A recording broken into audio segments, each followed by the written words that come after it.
Are you an adventurer looking to take your hunt to the next level? Then you're in the right place. Welcome to East Meets West Hunt with your host, Beau Martonik.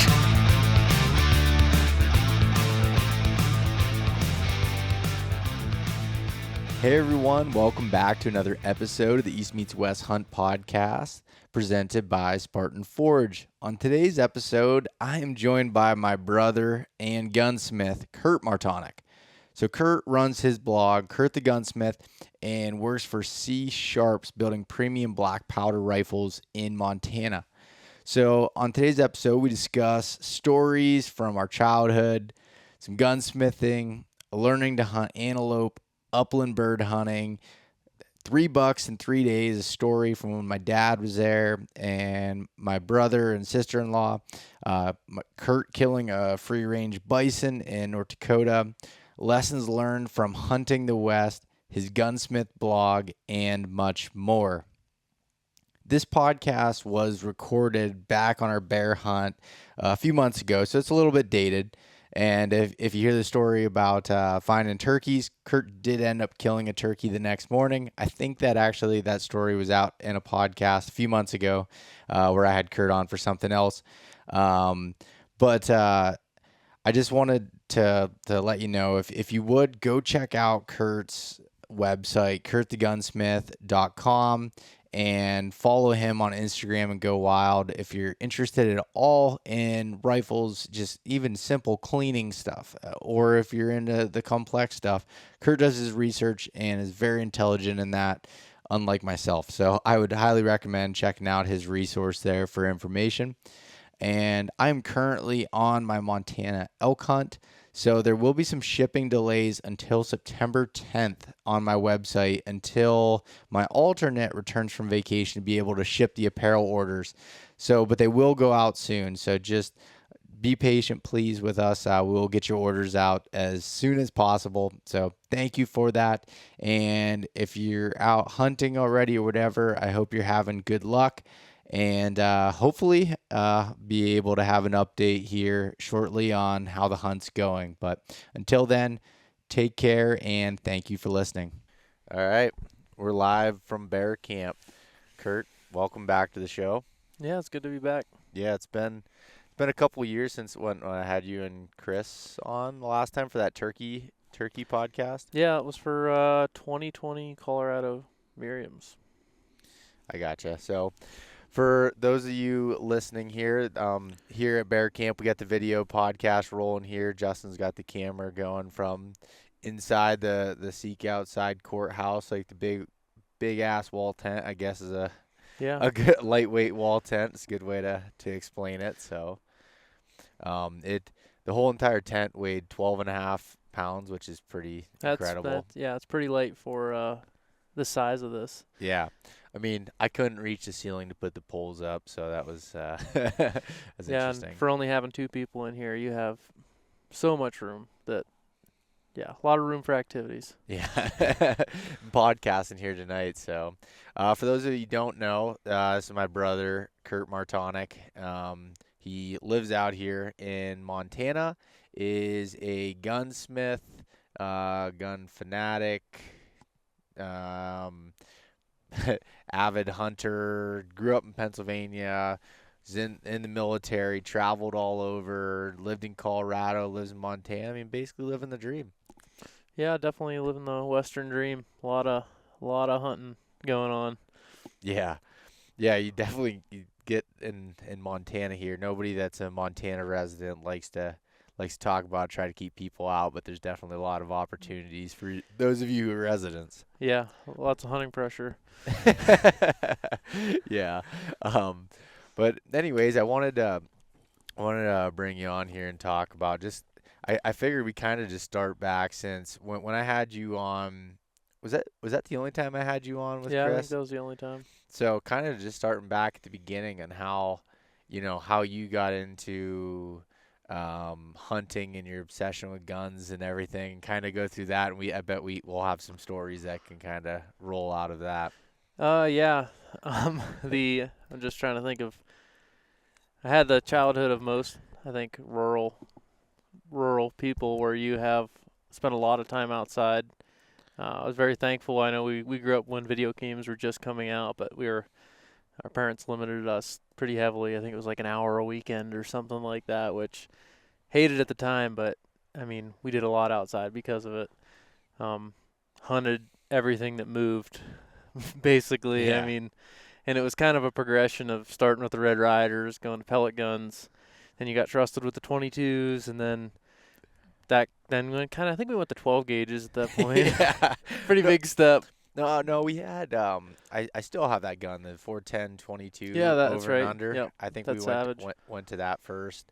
And but we started shooting guns a lot younger than's probably acceptable in these days. I definitely remember being 6 years old, being put up in Grandpa's tree stand with a 22, well, looking for chipmunks. Yeah. And I don't know how many people would trust a 6-year-old sitting up there with a 22. He was only standing about 5 feet behind me, but I was on quite the safari. Yeah. It was a good time. Yeah, we were lucky growing up with the family that we did that was into hunting and shooting and our grandfather who owned a gun shop back in the day, and he taught us just about everything as we were growing up from the standpoint of guns and Oh yeah. everything else between him and dad. Yeah, it was kind of one of those things that another progression of just the machines you get. I'd ride my bike over his house just about every day, and then turned to four-wheeler, and then it went to three-wheeler, and then eventually when you have a vehicle. But every time we went over the house, it was open the gun safe, pick out something new, and go have fun with it, shooting in the backyard. Yeah. And we were so it may sound irresponsible from the age, but we were just talking about today about like how gun safety was drilled into us, like Yeah, it from as was. that was like a big you know you just you didn't even think about having a gun point, and it sounds crazy, but you didn't even think about having a gun pointed in anybody's direction, even if it was unloaded. Like you just, even when you're carrying it, all Yeah. that stuff, it was always making sure that it wasn't, and that's still drilled into my mind today. You know, when we're on these hunts and everything. And Justin said that we got the Gold Star Award as he's doing some filming for making sure that not even by accident at any point do we have a gun pointed in any direction. It's very. I don't know.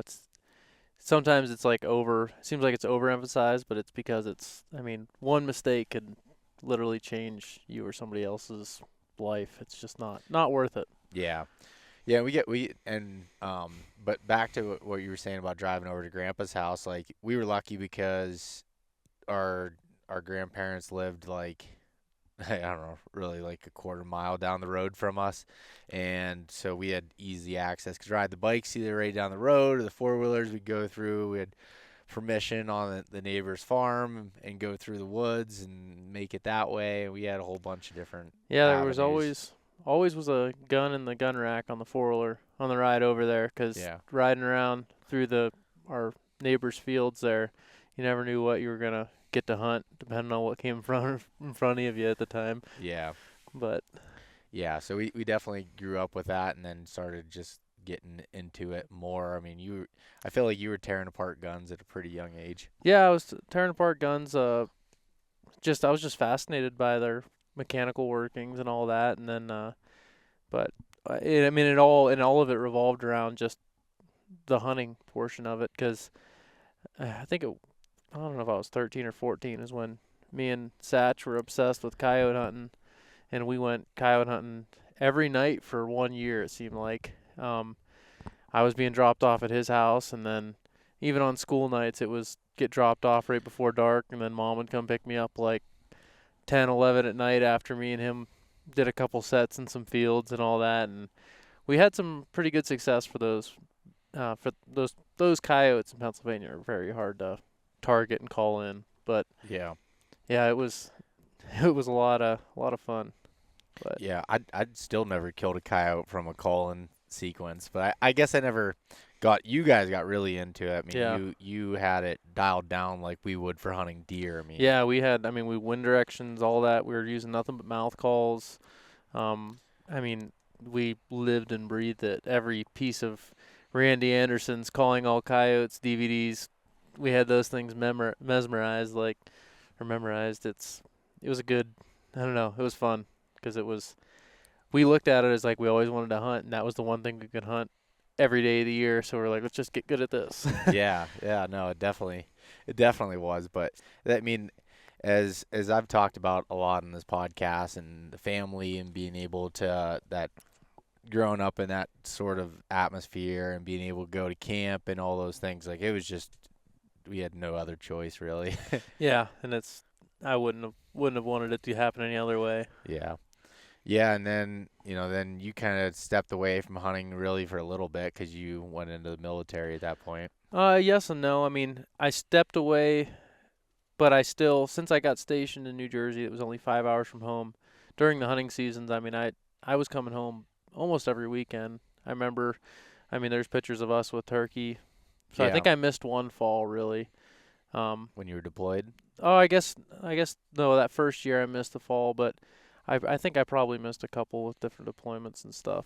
But I usually tried to. I was very fortunate in my career where you could kind of plan out your deployments because we went so frequently. It was a regular schedule, and I always avoided the fall. Yeah. So that was kind of like I would go in the winter and the summer and do it that way. Yeah, you seem to be able to come home a lot more than most people in the military. Yeah, being that close, we always joked around. It was 5 hour drive for me. It was close enough that I could be home when I wanted, but far enough away where I wasn't expected to be at every event. Yeah. So it was the perfect balance there.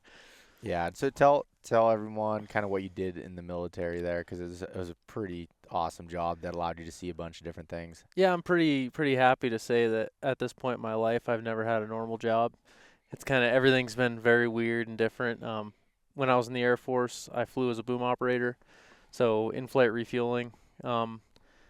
I was in a different country every week, and I mean from the time I was 18 till when I got out, almost 7 years later, it was just traveling like crazy. And my job was while we were flying, so when I landed somewhere, it was going out, staying in hotel rooms, living off the local economy, like.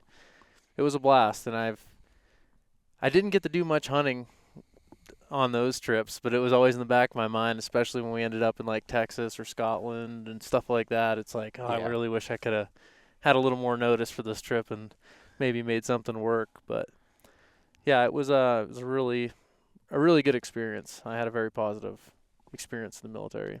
Yeah, no, that's awesome.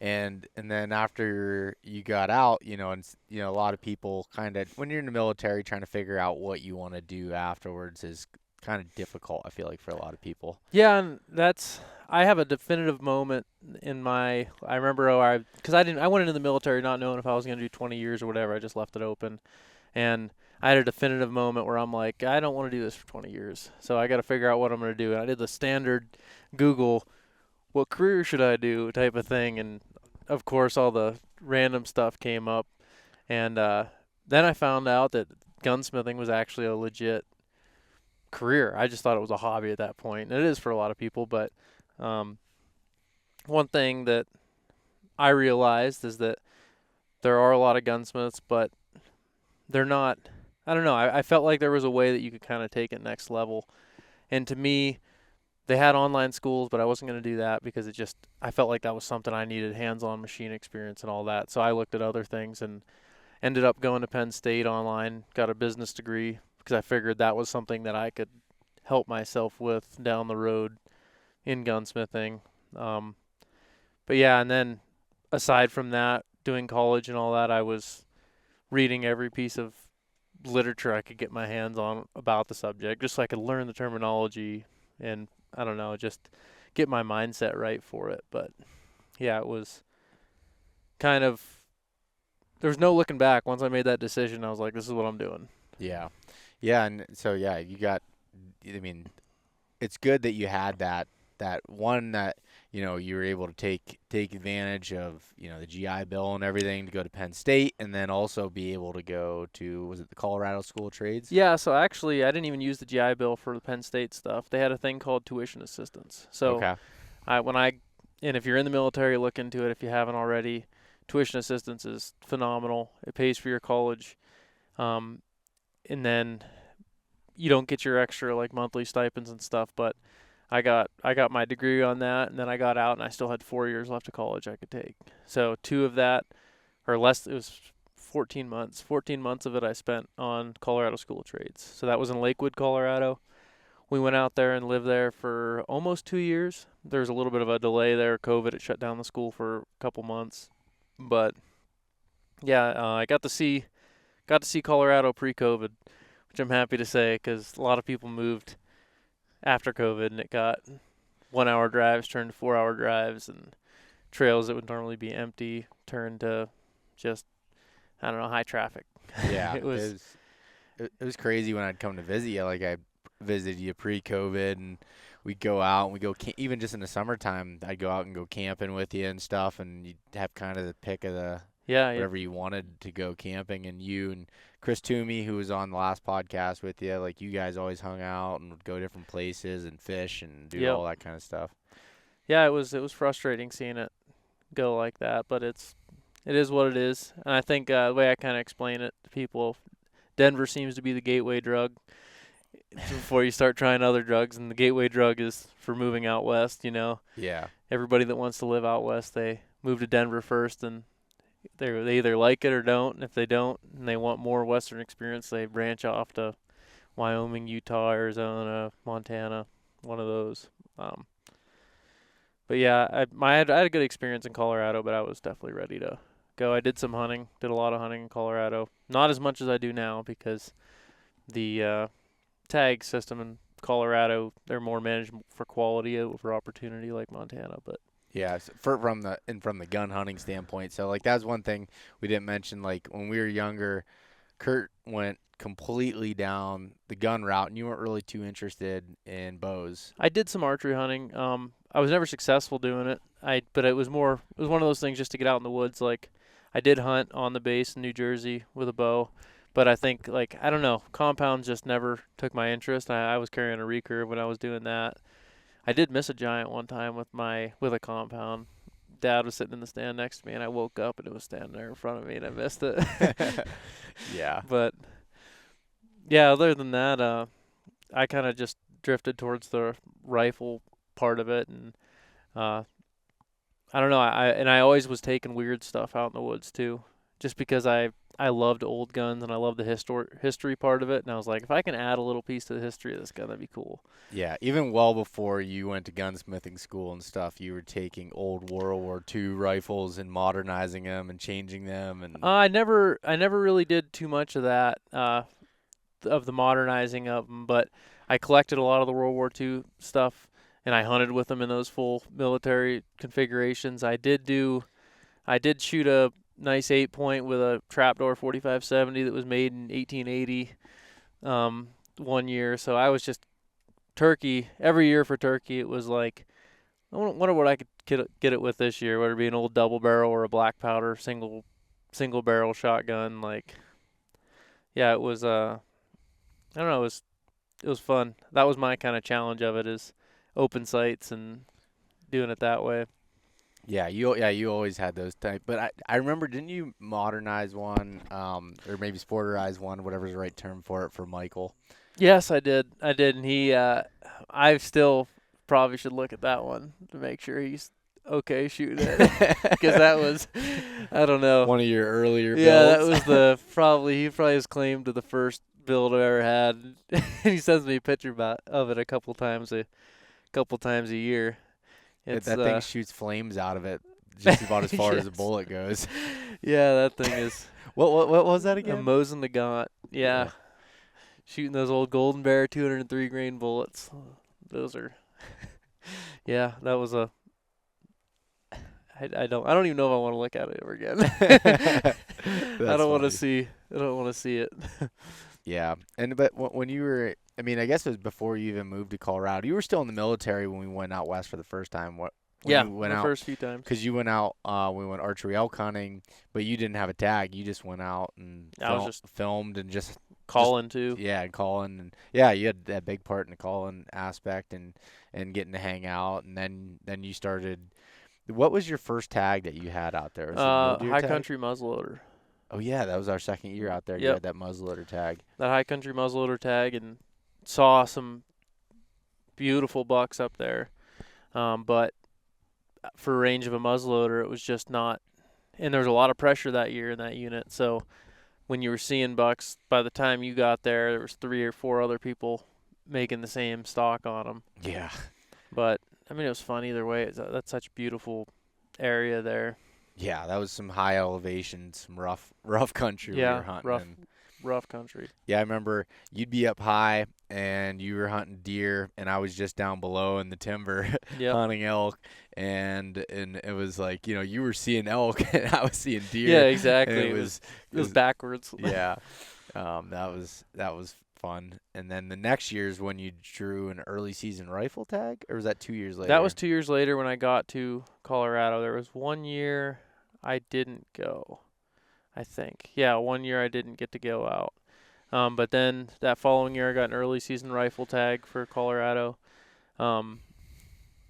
We went up to the high basins and everything, and the deer weren't there. We ended up having to go to lower elevations and stuff, and it was challenging. We did see a absolute giant mule deer at one point. I took a shot at it. It was too far. My rangefinder at the time was just kind of thought it was a lot closer than it was. I thought it was like 300 yards. It ended up being like 450 or so. But it was huge. It was your typical Colorado, just wide and tall mule deer. Yeah.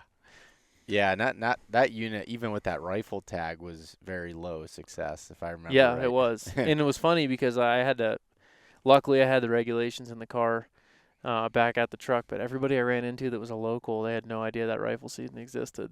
I don't know if that was the first year for it or what, but it was like, they're like, "What are you hunting?" I'm like, "Mule deer." And they're like, "With a rifle?" It's not. And I was like, I opened the book, I'm like, "Right here, yeah." And they're like, "Holy, I didn't even know that existed," because they were all buying muzzleloader tags because that season started the week following that rifle. But that unit is like that because the weather comes in so early there, you can't hunt those later seasons in those high country areas. So, but yeah, it was definitely a cool experience. Yeah, and was that the same year that you hunted antelope too? Yeah. Yes. Yep. No. Okay, the year before that it was 2019 is when you killed your antelope, wasn't it? Okay, no, that would have been the same year. Yeah, it was the same year. Okay. So then I went up to Wyoming. I had scouted up there for antelope. I found a good spot. I had a really positive experience, like most people will say antelope. There's a lot of people. I didn't see one person while I was up there, but found a buck I liked. I went up there 3 months later, and he was within 50 yards of where I left him 3 months before that. So was able to put a stock on him and everything, and I got him. It was, antelope hunting, that hooked me on that from then on, just because they're just so cool. It's such cool animals. Like, even when I'm not hunting them and I see them, I'm pulling over the side of the road just watching them because they're just so different and odd. I don't know. Yeah, but I still haven't done antelope hunting yet, but it's something I want to do because it just seems like there's a lot of opportunity. It can be hard to capitalize on them, but it's a lot of opportunity. Yeah, the hardest part is getting to them. The best part about it is that you're seeing them the whole time you're hunting. It's like you can see antelope. They might be a mile away, but they're there. It's yeah. And with a bow, I mean the guys that do it with a bow, they're peak predator is what I'll call them, because that takes some skill to get that close. I mean, I'm shaking at 200 yards, crawling on my hands and knees, wondering if they're going to spot me, and I can't imagine being at 50, 60 yards doing it, and then having to rise and draw your bow back and everything. Yeah, it's challenging. Yeah, no, and that was so cool because when you shot that antelope buck, it was I guess it was a couple weeks after I killed my bull in Idaho, but we were just coming back at that time. Yep. And we met up and cooked up.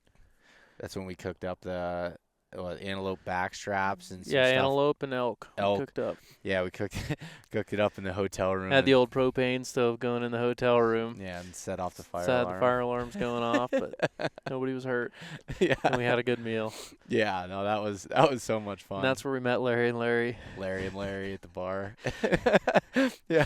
Oh, those guys are hilarious. Yeah, they were a good time. Yeah, was it? Because we were on our way back, and was that Cheyenne? We were in Cheyenne. Yeah, Cheyenne, Wyoming, and met Larry, and they bought all our drinks for the night, and Went out with us to all the bars and everything. yeah, they were from Sturgis. Yep, they're from Sturgis. We got Yeah, business cards. They said if we ever want to stay there, we have a place to stay. Yeah, they had two biker guys, hilarious. They bought all our drinks that night, and yeah, they put us in a pretty I rough remember spot. yeah, that was. I remember their thing they would do is a shot of Jaeger between each beer. Yeah, And it was disgusting. I mean, it's not like they're drinking 2 or 3 beers. It was like 9 or 10. Yeah. And who knows how many they had before we met up with them. Yeah. But met them at the hotel bar. Yeah, that was such a fun fun experience. Not a after fun that. drive back. No, it was not. No, definitely not. But it it was a really good time. And then the following year, was it the following year that you killed another antelope out there? You went out there with Mason Miller. Yep, brought Mason out, and he had never done any western hunting before, so we went up to Wyoming, actually the same spot again. I was able to draw it. And we had probably one of the most challenging antelope hunts you can have. It was 70 to 80 mile an hour winds the whole week we were there. And camping on the plains in 70 to 80 miles an hour is like we found one little patch of brush and we just tucked the tents in there. But it was still pretty miserable. And the effect of that wind on your bullet at antelope shooting distances is no joke.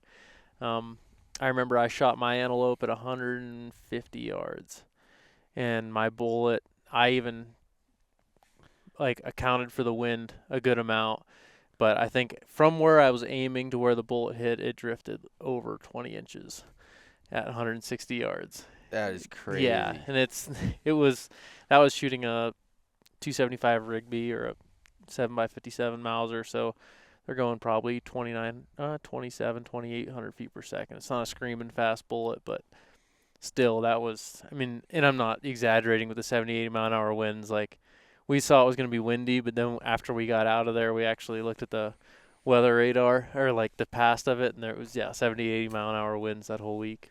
All across the West had that. That's crazy. But, yeah, it's character builder. Yeah. It's a fun one to look back on, type 2. Yeah, and you guys both tagged out on that trip. Yeah, we did. He had a doe tag that we didn't get filled. Okay. But that one, I went scouting there in the summer, and I had my eyes on a non-typical antelope. I think it's non-typical. I don't know how you describe it.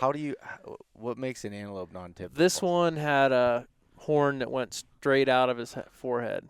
So one that went vertical like normal, and the other one that went straight out. And I called him the Jester, and because it looked like he had a Jester hat on. And I was dead set on holding out for him. And I think it was like day 2 or 3 I think we were hunting for 5 days. It was day 2 or 3. And like I said, with antelope hunting, you can see a lot of antelope, and I had not located them yet. And we didn't go till later in the season, so I figured maybe somebody had shot him then. I took my antelope, and on the last day when we were trying to fill his doe tag, he popped out of a little ditch out in the plains. And so he was still running around out there, which was, I was a little upset that I didn't hold off more, but hey, I was happy with what I got. Yeah.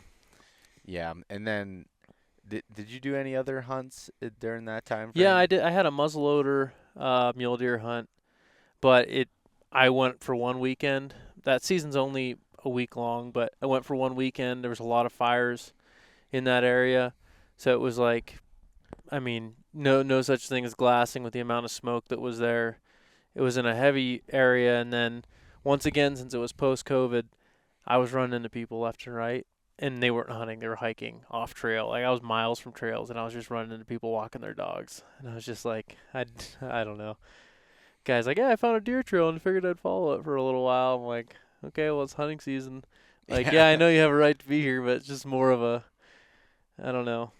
Yeah, more of a safety thing and kind of a courtesy thing. Yeah, I'd say. courtesy thing is kind of what I was thinking, but I don't know. It was fun either way, but because I was kind of testing out a new like little backpacking setup because I backpacked in on that one and just something real lightweight. But yeah, that was the only. I did do some hunting with some of my in-laws. They had tags and came out to Colorado. I didn't have a tag, but I went with them and they did really well with mule deer bucks. So That was a third or fourth season rifle tag? third season, I believe. Third season. Yeah. Okay. Yep. And yeah, they have been absolutely crushing it going out to Colorado. So been doing really well. I think that was it. Yeah. Then it was moving up to Montana. Oh, while I was there too, I did start doing a little bird hunting with my dog. We went up and got ptarmigan up at like 12,000 feet, which is pretty cool. Yeah. That's kind of like the sheep hunt of the upland world, and I'm not like a diehard upland guy by any means, but I have a dog that's kind of birdy, and I just love seeing her get excited about it. What do you call Sage? You had like a term for her because she's not like, one of these fancy bird dogs, but Oh, well, she's my mutt, but I don't know what I don't know what I was calling her. but I don't remember. It was funny. It was that you kind of trained her to. Yeah, I mean, I didn't do really. I feel bad now because when she was a pup, I knew she was smelling birds and everything like that, but I never really took time to train her because it was just, I mean, she was a house dog mainly, and I was just happy that she listened really well in the woods. I didn't train her to point or anything like that, but I found out her nose is just phenomenal and she loves birds. Like, I mean, as we'll get to this past year, she just did absolutely phenomenal as a dog. Like everything I could ask for. Just we slayed it, and I don't. Yeah, I now I'm like, just I will put time aside every year out here to do that. That whole month of September will be dedicated to making her just the happiest dog in the world. Yeah. Because just me and her and my wife and our little cattle dog, we'll go set the wall tent up in the sage country. So you're not seeing other people camping. You're out there by yourself and hunting 3-4 day weekends, just having a blast. It's a good time. Yeah, and you're not like at that point, like the elk hunters and stuff are in the mountains and everything, so you kind of have it's all to yourself. The plains to yourself. And it's I mean it's really good exercise too because you're putting on like 12-15 miles a day going through stuff like that, and it's and I don't know, I've fallen in love with that sagebrush country. It's just kind of where I'm at the point now where I'd much rather do a hunt in the sagebrush than I would in the mountains. Just, I don't know. Me and my wife are the same way. We said we moved out west for the mountains, and we've been staying out here because we just love the sagebrush areas. Yeah, that's interesting. And I know Tim, he's the same way. He said the same exact thing. And that's Really? where, he loves those plains areas as well. But yeah, and I got to get Tim's camping next to us while we're bear hunting, Tim Bueno, and I believe he was one of the first podcasts that he was on, and but he's moved out to Montana since. He was a whitetail slayer in New York, and just like no matter where he went and big woods or whatever it was, he just did well, and now he's out here kind of living the dream as you are with that. yeah, he's kind of a beast. He's on another level from where I'm at. Yeah, he's pretty special, that's for sure. What do you got there, Kurt? This is a Big Truck Farms 1-ton Highboy Smash IPA. Yeah. It's pretty freaking good. Yeah. And that's even after I had it in a cooler that I had it in the back of my truck, and it was like 95 degrees, and there was no ice in there anymore. So typically it would get skunked, but we recooled it, and it still tastes pretty damn good. Yeah, it does. And I'm typically a Busch Light kind of guy. Yeah. So I'm not a big IPA person, and I really like this a lot. Yeah. No, that's cool. I was excited to get you. Is that the first time you tried it? Yeah, it was the first time I tried it. I couldn't remember. You haven't been home in a while, I guess. So. Yeah, I don't think I've seen you probably in 10 months. Yeah, since I was out here last June or July, wasn't it? Yeah, I think so. Oh wow, I didn't realize it was that long. But But yeah, so then you but you'd moved to Montana for a job. yes, I got kind of after graduating the school had gotten me a job or had let me know about a job up in Montana. And we were dead set moving back to Pennsylvania. I remember sitting on the couch next to my wife, getting a text from my placement guy at the school, and he's like, "How's Montana sound?" And my response was, "Pretty fucking good." And I was like, "What's the job?" And then he's like, "Stock maker." And I love woodworking from the beginning, and like a stock maker position in the gunsmithing world is once in a lifetime. Like it's not a common position to be able to just do stocks all the time. So I went up, did the interview. It's at C Sharps, so we make old Sharps rifles. But went up and interviewed in the town. So first good thing, it's Montana, right? Second good thing, it's small town. It's 1,600 people. So it's like this. I mean, everything's lining up. Then the perfect job, But after he said what the position was, I haven't said anything to my wife who's sitting next to me, and he said the position. And I looked at her. I was like, I think we're moving to Montana, and that was before even looking at like where the town was or anything. And she's like, "Are you serious?" I was like, "I think so." And she's like, "Okay, let's do it." And went up for the interview. Said liked what I saw as far as pretty excited about the job, and yeah, we kind of switched from moving to Pennsylvania to Montana about a month before we were going to make the move. So, and then came up here. Couldn't get any tags that first year because I was a non-resident. You have to wait 6 months as a resident before you can get tags here. So my first hunting was really spring bear and spring turkey out here. Yeah. But yeah, it's been treated us pretty well so far. Yeah, and I got to see what Kurt does, and when I was here last end of June or whatever it was, and I came out and got to go take a tour of what you do at C Sharps, which is super cool. It's awesome that you guys do the tours too. Yeah, in Big Timber, Montana. And yeah, I think a lot of people are surprised because they think like a firearms manufacturer is modernized and all that. Like, yes, we have CNCs, but when I put a stock on a rifle, that's me 10 hours to 15 hours of me just using hand tools, fitting that piece of wood, getting it shaped to the right way, and putting a good finish on it and everything. So I think it surprises a lot of people that there's that much manual labor still in that type of thing. What blew me away was how little people that work there. Yeah, we were at I think we're up to 6 or 7 now, but there was 4 of us there for a while in the back of the shop. Okay, you have more now. Okay. Yep, we got a few more now.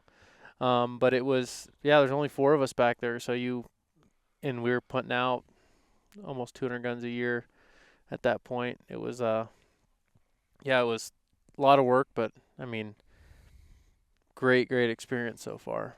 Yeah. And yeah, I was just blown away getting to come out and it being a little bit different than Colorado with not having as many people everywhere. Oh, yeah. And we did hiking. You introduced me to fly fishing, which was something that I've always had interest in but never wanted to do because as I say, I don't have the time and money for another expensive hobby and something that save I know it for when you're old. Yeah. Yeah. Because that's I got into it in Colorado. That was like I fly fished a ton. I mean, I was going in there at first light, making 2-3 mile hikes back to this one area that I just fell in love with, and would have these just epic experiences. Like I was telling you earlier today or yesterday, it was minks grabbing brown trout in the water in front of me or weasels and swimming across, like things that you just don't see without spending that amount of time out there. And yeah. But fly fishing's kind of taken a back burner for me as of late. Even though I'm in one of the meccas of Montana, it's just kind of like, I think I would rather hunt right now. Yeah. Because there's more days that you can, there's more times that you can hunt big game here than not. Like days of the year, there's more days you can hunt big game than not. Yeah. So it's pretty awesome to have that as a resident and it's super affordable. Yeah. But yeah, the amount of tags that you got for the price that you got kind of blew me away. yeah, and the best thing about Montana as a hunter for me, I'm used to like 1 week seasons, and I think the season's a month and a half for deer and elk and 2 months for antelope, something like that. So, and that's with a rifle. So, and you have all those tags in your pocket. When you go into the woods, you're not limited to like this, in this area I can shoot a deer. This area, like you can basically whatever you come across or get on the trail of, you are able to legally pursue, which is pretty awesome. Because I feel like every time I'm out in the woods, I always have these epic experiences with stuff that I can't hunt. Yeah. So it's nice. Yeah. And you haven't killed a turkey yet or a bear yet here. You killed a Merriam's in Colorado that was a giant, which I had you on the last podcast talking about. I killed a Merriam's in the fall there too in Colorado. Oh, you did? Yep. Oh, I didn't remember that. But I haven't killed one up here where I'm at. There's a lot of turkey. It's all on private ground. It's hard to get permissions for. So, and I've tried a little bit this year. Hopefully maybe tomorrow we'll seal the deal. Yeah. So when we came out here bear hunt, just a quick side story was, and I was been riling Kurt about this because he's like, oh, I was like, should I buy a turkey tag? And you're like, no, most turkeys are on private. Don't worry about bringing your gun out here and all this stuff. We get here, we run into a couple guys from Pennsylvania, and they're like, there's like 8 gobblers just pounding away, and they ran out and bought tags. Came in, they borrowed a shotgun, killed one. And they had just left a little bit ago, and so then I went out and got cell service to be able to buy a tag online, and you had your shotgun with you. So tomorrow we're going out. You're going to be the shooter there with the shotgun, and but yeah, with bear hunting, like what I was told from a lot of people is like, sleep in the mornings and get out there and glass all day, and most of your actions at the end of the day. So we're like, well, we'll hunt turkeys in the mornings and hunt bear in the evening, I guess. Yeah, that's kind of how the plans evolved. Didn't do that this morning. We had a nice, slept in pretty good. Yeah, we did sleep in really good. Had a great night's sleep. Yeah. I had that wood stove, my wall tent rolling before I went to bed. Yeah, and we'll talk more about this hunt in a separate podcast at the end of it. But the one thing that when I got the Seek Outside courthouse, I was like, I bought a Seek Outside tent a while ago, and it was a teepee shelter, so I was like, okay, I have a wood stove for it already. Well, I didn't account for the height of this tent and the fact that my stovepipe wouldn't be long enough, and I got the tent like literally right before the trip and never even set it up prior to it. So all that stuff I always say about testing your gear ahead of time, I didn't do that because I shipped it directly to your house. Yeah, you shipped the tent to my house. So. But I was like, so we got the tent set up and went to put the stovepipe in, and it just reached the top of the roof. Yeah. It wouldn't even poke through. Not really the ideal scenario, just pumping the smoke inside the tent. No.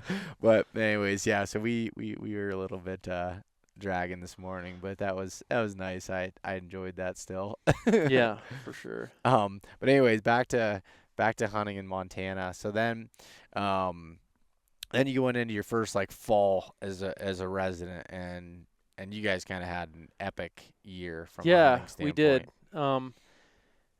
It was at the end of the year, we were kind of ready for I hate to say this as a lifelong hunter that looks forward to it for every waking moment, but at the end of the year, we were kind of ready for a break.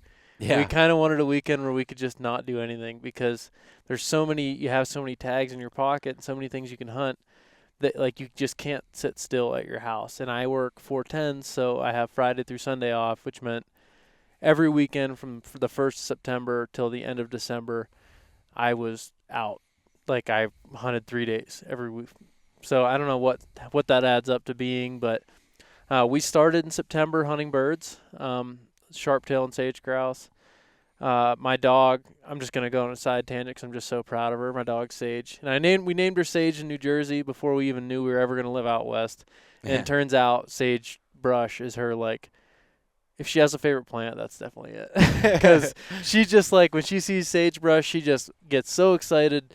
But she went from just she's a flusher, not a pointer, but she went from going just flushing sharptail randomly to like identifying where they were at, what height sage and what type of vegetation was around it, to just plowing through that to try to, and then pretty soon she's like, that's a lot of work. I'm just going to go downwind to those high cover areas. And when you'd see her beeline for this section, and then she would kind of veer downwind of it. And if there was a bird in it, she would just nose to the ground, dive in, start sniffing, and usually flush that bird to me. I'd either miss it or I'd hit it. And if I hit it, she was immediately on it at the ground and would bring it back to me. And this is all with, like I said, virtually no training. Like, she chases a tennis ball and brings it back to me. Yeah. And so I started doing wing drags in my backyard and all that, and just during the week between hunts, and she absolutely slayed it. She was just phenomenal. And then we got a pup that's a cattle dog, so definitely not a bird dog at all. But we figured out a way to work her into the mix by me and my wife, we're the herd, we're that cattle herd for her. Yeah. And if me and her are standing next to each other, she is just up next to Sage, just like bumping into her and all that. But if me and my wife separate 20 to 30 yards, Rosie's just like, I need to make sure you guys stay together. This is my herd's falling apart. So she just starts circling between the dog, me, and Abby, and what that does is covers all that ground that Sage possibly misses or that we're not going to flush, because as many bird hunters know, you're walking this vast area, and sometimes those birds don't flush unless you're within 4 or 5 feet of them. So you got to make sure, like, she's doing all that in between work where you're like, oh, I probably walk by a bunch. Not with Rosie. She's all over the place. Yeah, and you probably would never known that she would have been doing that from when you adopted her. No, and that's the funny part about it too, because I mean that's just ingrained with how she's been bred over the last hundreds of years, But she knows what we're after now too, and when she finds fresh sign, she rolls in it. So it's when you see her drop her shoulder, it's usually fresh grouse shit, which smells terrible. But that usually is a good factor of saying, okay, we're in the right area, and that's her way of helping us out. That's the way we think of it. Or she's just like cover scent, Yeah, whatever. But we did that for the first until antelope season opened up, and I had a great experience with that. Killed a lot of sharptail, killed some sage grouse, which that's kind of another one of those. Like, got that ptarmigan in Colorado. Sage grouse is another one of those bucket list hunt for upland hunters, and I'm getting to do this just because of where we're at. Like, Montana's in the lower 48. That is like the mecca for bird hunting. South Dakota for pheasant, but for grouse species, Montana, you can hunt rough, spruce grouse, blue grouse, sharptail grouse, Hungarian partridge, chucker, all that. So it's all those bird species in there, but those don't really feed you for the whole year. So they're only a little bit of meat on them. Antelope season rolled around. I screwed up during the application period, so my wife didn't draw the tag, and I did. I won't hear the end of that. How convenient. Yeah. Well, it was. Sorry, Abby. I didn't. I didn't apply the bonus points. I just misread it, and I drew it with like 20% odds, and she didn't draw it. And this year we should draw a tag, but she was a little upset with that. The first day of antelope hunting was kind of miserable. I filled my tag, but got a lot of rain, and rain out in the sage country with all that. I think it's called bentonite. I'm not sure. I think it's bentonite. It absorbs like 18 times its weight in water when it gets wet. So it just turns into a clay. And the area we were hunting was one of the access programs that the state of Montana has. So it's private land, but you can sign in for access. We got to drive this dirt road the whole way back, which is normally good, but when the roads were wet, I mean, my wheel wells were just packed full of clay. And, like, anybody that's been in this situation knows exactly what I'm talking about and knows that they will never do it again, because I am, like, wet roads anymore here. If it's dirt road, I'll stay home. It's not worth it. Yeah. It's not worth putting yourself through that. But it was the kind of mud where you're going through and your boots are just piling up and weighing 10 times what they should, and then they let loose and your leg goes flying up and you do a little karate kick and keep going. It's but yeah, we had a antelope, found this nice buck, and it was one of those. Antelope are super hard to judge distance because it's usually flat in sage country. There's no telltale sign there. And I left Abby at this one spot, and I'm like, okay, we're like 600 yards from them. You stay here on the spotter. I'm going to crawl in. I kept crawling, hit the rangefinder, 600 yards. Kept crawling, 600 yards. The antelope weren't moving. It was just I was hitting sagebrush in front of them, and I probably went over a mile because they're so hard to judge, especially like when you have an overcast and the sun shining on them for a moment, makes them look bigger than they are. It's but that's the cool part about that sage country. And finally got into shooting range, put it down. We processed it. I got this pretty epic picture of Abby with 2 quarters in her backpack, just like having the time of her life, helping me pack it out. I think she's laughing because one of the hooves just smacked her in the face, one of the muddy hooves. But it was the pack out was kind of miserable because of that wet. I mean, we were probably a mile from the vehicle, so it wasn't like it was some crazy hard up in the mountains thing, but mile from the vehicle, but your boots getting filled up with that mud, and like I said, letting loose randomly when you're least expecting it, throwing your leg up, just you're sore the next day for sure.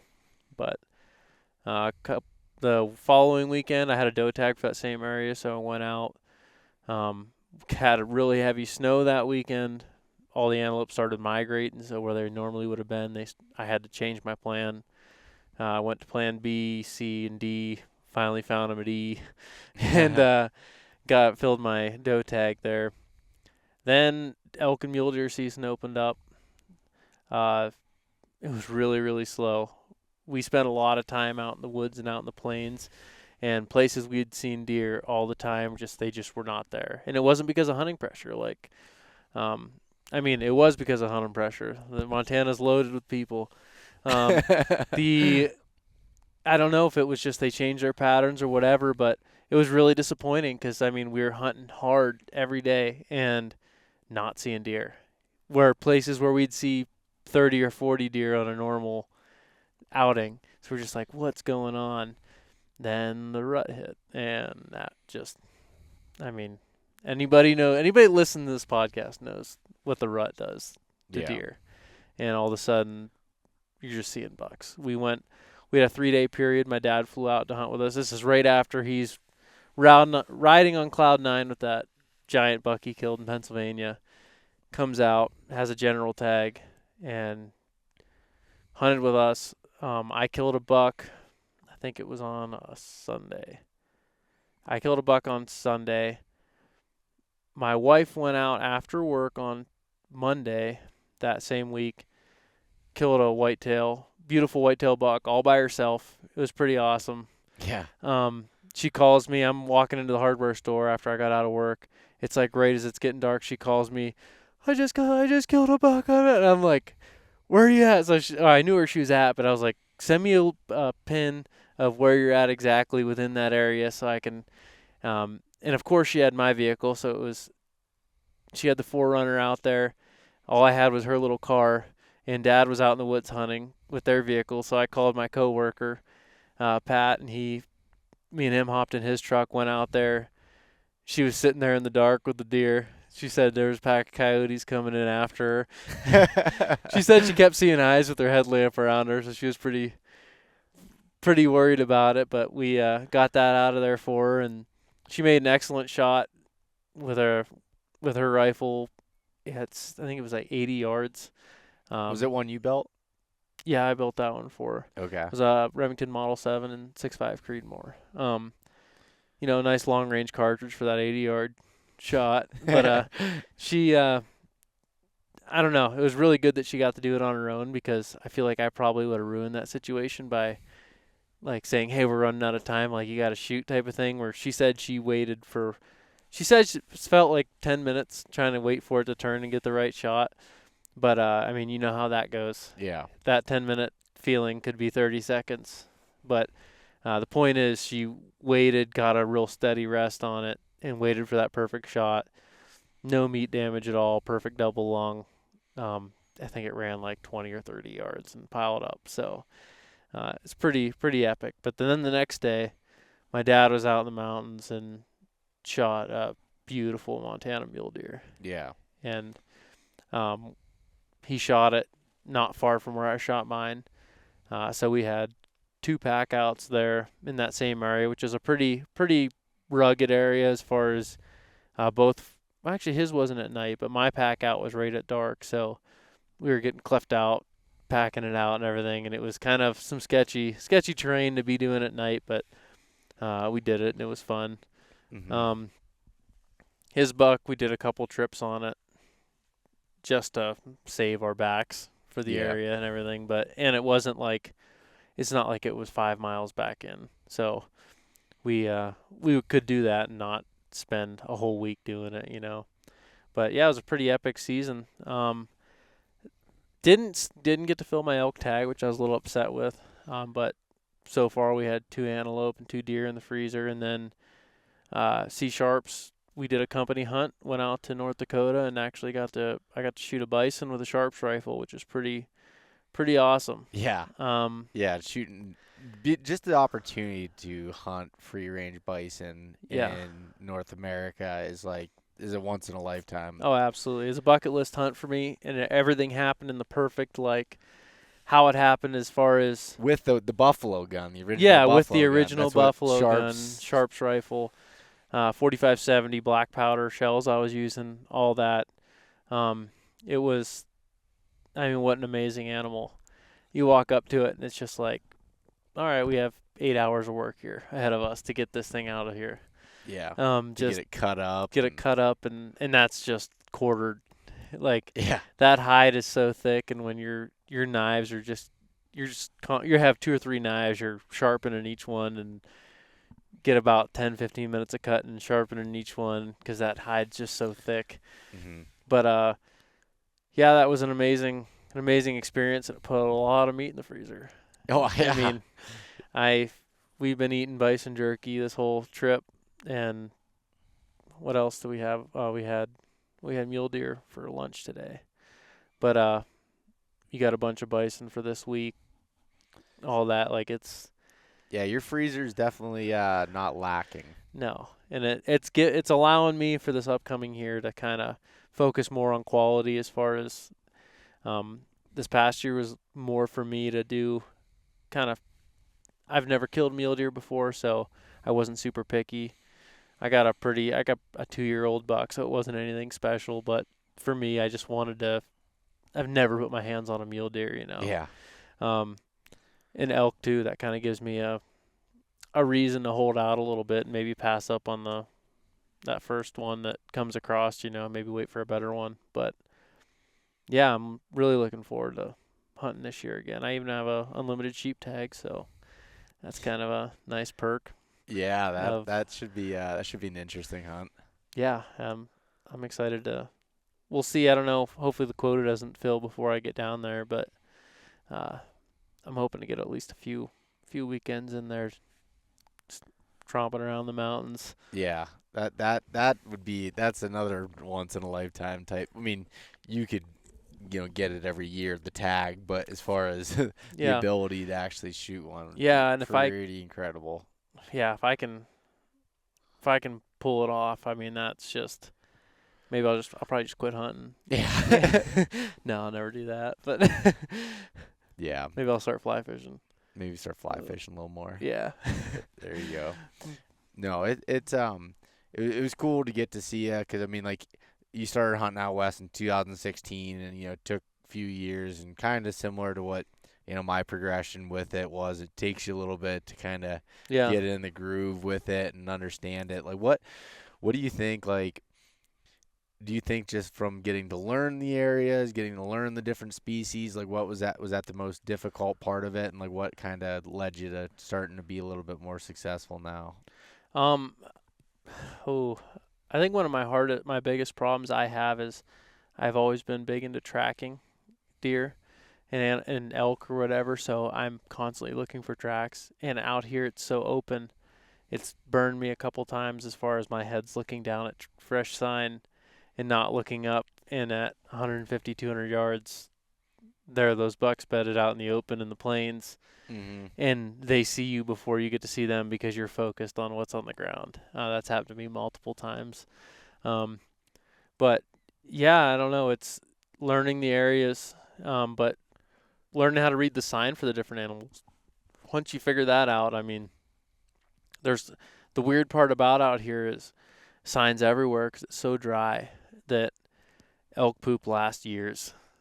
So if you find a pile of elk poop, you got to be able to tell if it's been that last week or even the last couple hours or days, because you might find an area you're like, oh my, there's so much elk sign, but that might have been from 2 years ago. Yeah. So it's you got to be able to identify that. I don't know, being patient. That's what I struggle with. I could say that there's been a bunch of times I didn't fill a tag because I just wasn't patient enough. You get excited because you can see so much and you know you can get there, that like sometimes you just need to sit for a while and kind of let things play out. But yeah, no, I mean that's something that comes with experience. Like, yeah, that's not something that's easy to teach.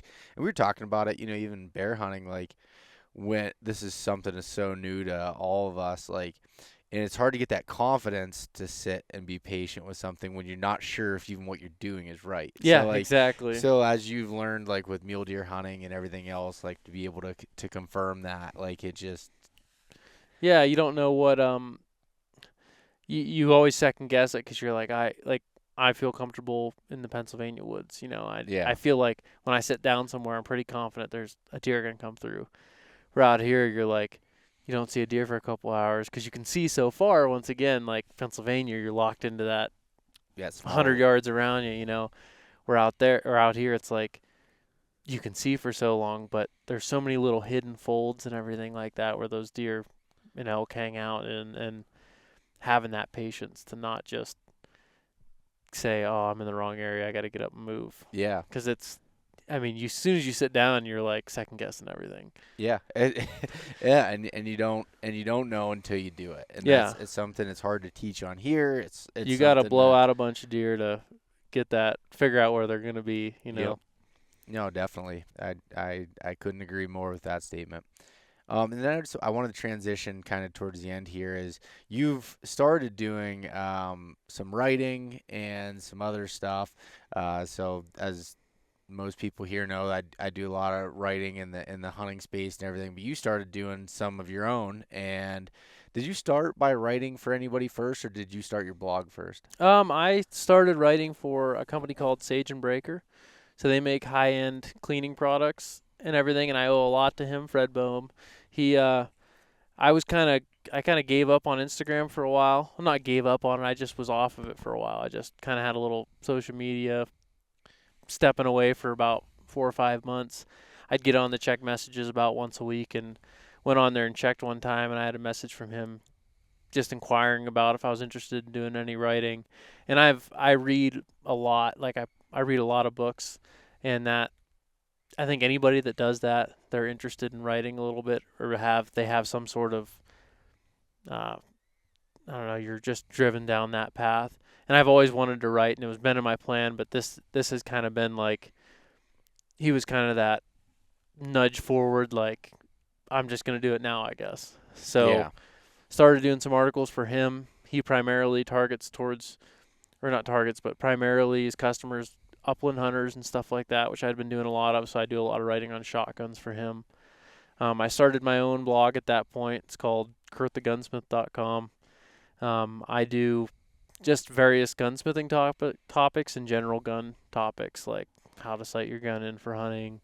And then there's other stuff Gun like cleaning stuff. gun cleaning, how to protect a wood stock while you're hunting, like stuff like that. That's, to me, general knowledge, but to some people, if they search that online, they could end up on a forum board where they get 50 different answers and everybody arguing about stuff. So that was kind of my way to drive people from the forums and be like, I do this, it works. Like I'm not, like it's not some kind of made up thing. It's not going to hurt your gun or whatever. Yeah. Some, like, I don't know, solid solid advice. And the way I do things is not the only way, but it works for me. Yeah. And how many articles do you have on there now? Because it's a lot for the amount of time that you've had the blog up there. So I started it last July, and I think I have like 55 or something like that up on there. So and I did some writing for Free Range American as well.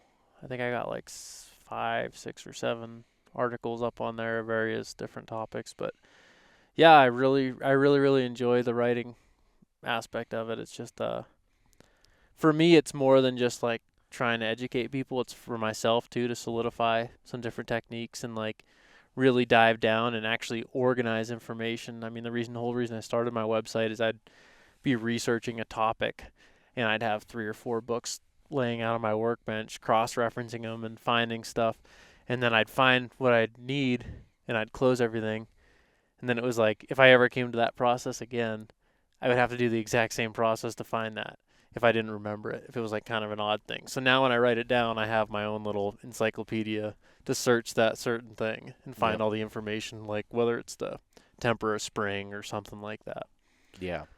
Yeah. So having your own things and then helping others by being able to put it out there. So that's pretty cool. Yeah, exactly. Because gunsmithing is one of those weird occupations where there's really nothing new. Everything's kind of been done, but there's just such a vast amount of information out there and so many different techniques to use it. Like you can pick up a book and it's going to tell you to use whale oil to lubricate your gun. Like, where are you going to find that type of thing? Yeah. So it's just finding what stuff works and what doesn't and putting it out there so it makes it easier for other people.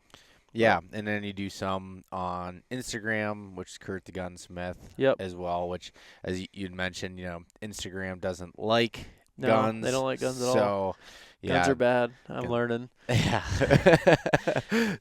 But you put stuff up on there, and then you have also an account over on Go Wild too, just under your name, Beau Martonik. So, and check out all that stuff there. Definitely subscribe to the website if you want to look for anything gun related. I'm sure if you reach out to Kurt for anything, questions, or maybe topics you want him to write about. And yeah, absolutely. If you have anything you want to see more about, just reach out to me, because I'm always looking for stuff to write about, because I'm in my own little world here in my head of what subjects I want to write about, and I don't know what some stuff other people might want to hear.